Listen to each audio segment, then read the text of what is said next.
Ahoy there crew, this is your captain speaking, and today we're prepping some of my characters for art fight. To warm us up, let's start with the art fight teams. This year we have 3, these being comedy, tragedy and mystery. Last year I made some special designs for the teams, and this year I decided it would be no different, even if we have one extra. Tragedy and comedy are deeply connected to each other, while mystery acts as a sort of wild card, though I don't believe anything would have fit better. It is a little sad seeing that mystery has much less members, since the theming is really nice. I was actually stuck between choosing mystery and tragedy, so I let the site pick for me and got tragedy.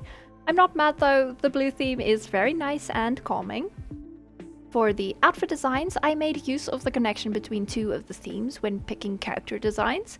I of course took inspiration from the official clown-like theming for comedy and tragedy, but also from the sun and moon theme that we were baited with in the reveal animation. Their outfits are very similar and the hair covering each of their eyes is mirrored. I think they look similar but also different enough to both be interesting on their own. As for Mystery's design, I went with something really dark and vampiric. I really like vampires, so it was a nice treat. Their design is littered with sharp, swooping shapes to look like fangs. Both of their eyes are also covered. This makes them both mysterious, but also acts as a sort of reference for each of the other team designs, with them having one eye hidden. Overall, I think these designs turned out pretty fun. I'm excited to see what people would do with them. I've really been loving clown and jester-like characters lately, so the team themes couldn't be more perfect. Up next, we have a character that you probably haven't seen yet, but she might still look familiar. Her name is Amaryllis. She's a very important counterpart to my dear Aster, so I designed them to look really similar. Are they close relatives, descendant and ancestor, or something much stranger? I won't tell, not yet at least. I know for sure what her role is. It's very important, but I don't want to spoil it. I even kept things a little mysterious on Artfight, labeling them as 2 sides of the same coin and hinting at a complicated relationship. While Aster is a bright-eyed youth throughout her story, Ama is much more cold.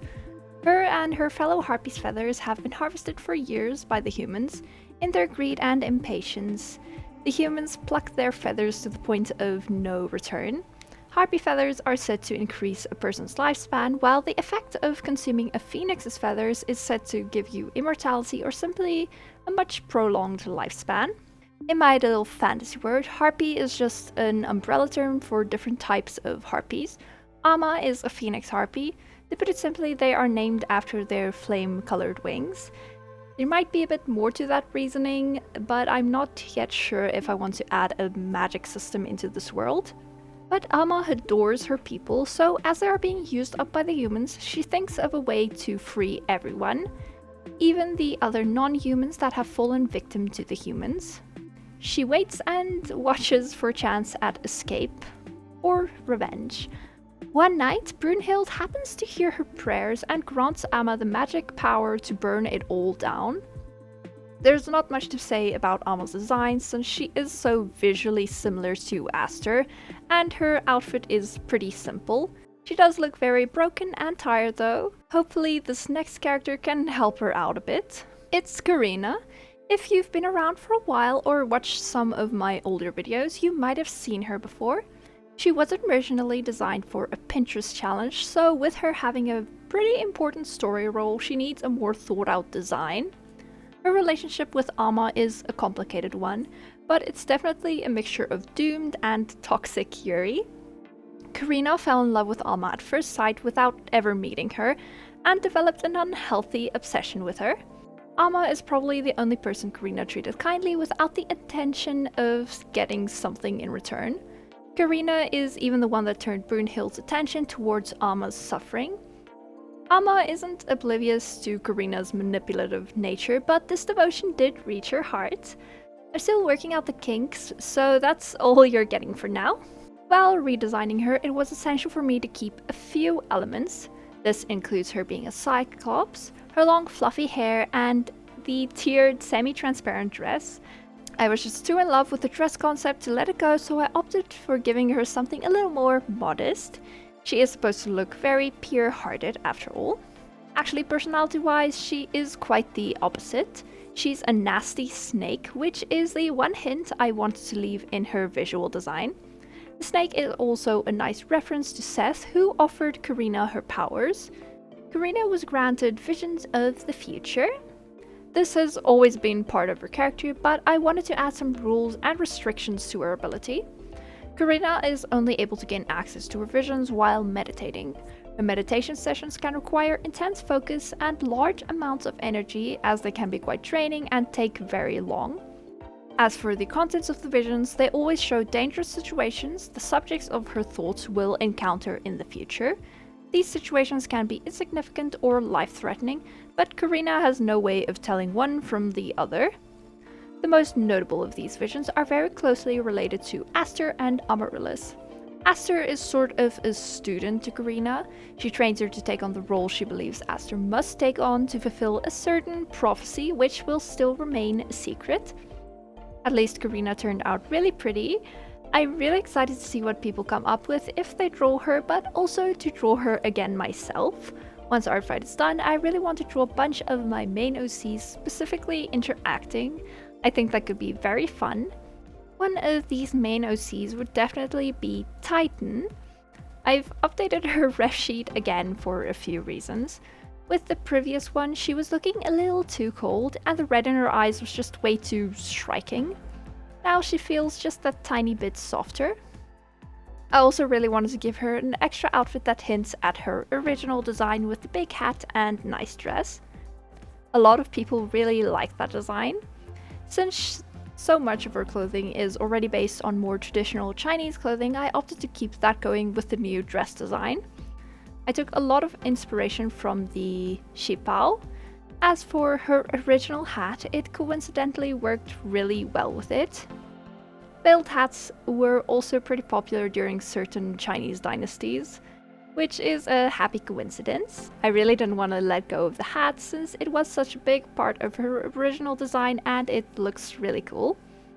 This version of Titan looks just that tiny bit more kind and elegant like I wanted. There is one final unrelated character I will be adding to my Artfight roster for now, and that is Marley, my beloved One Piece self-insert.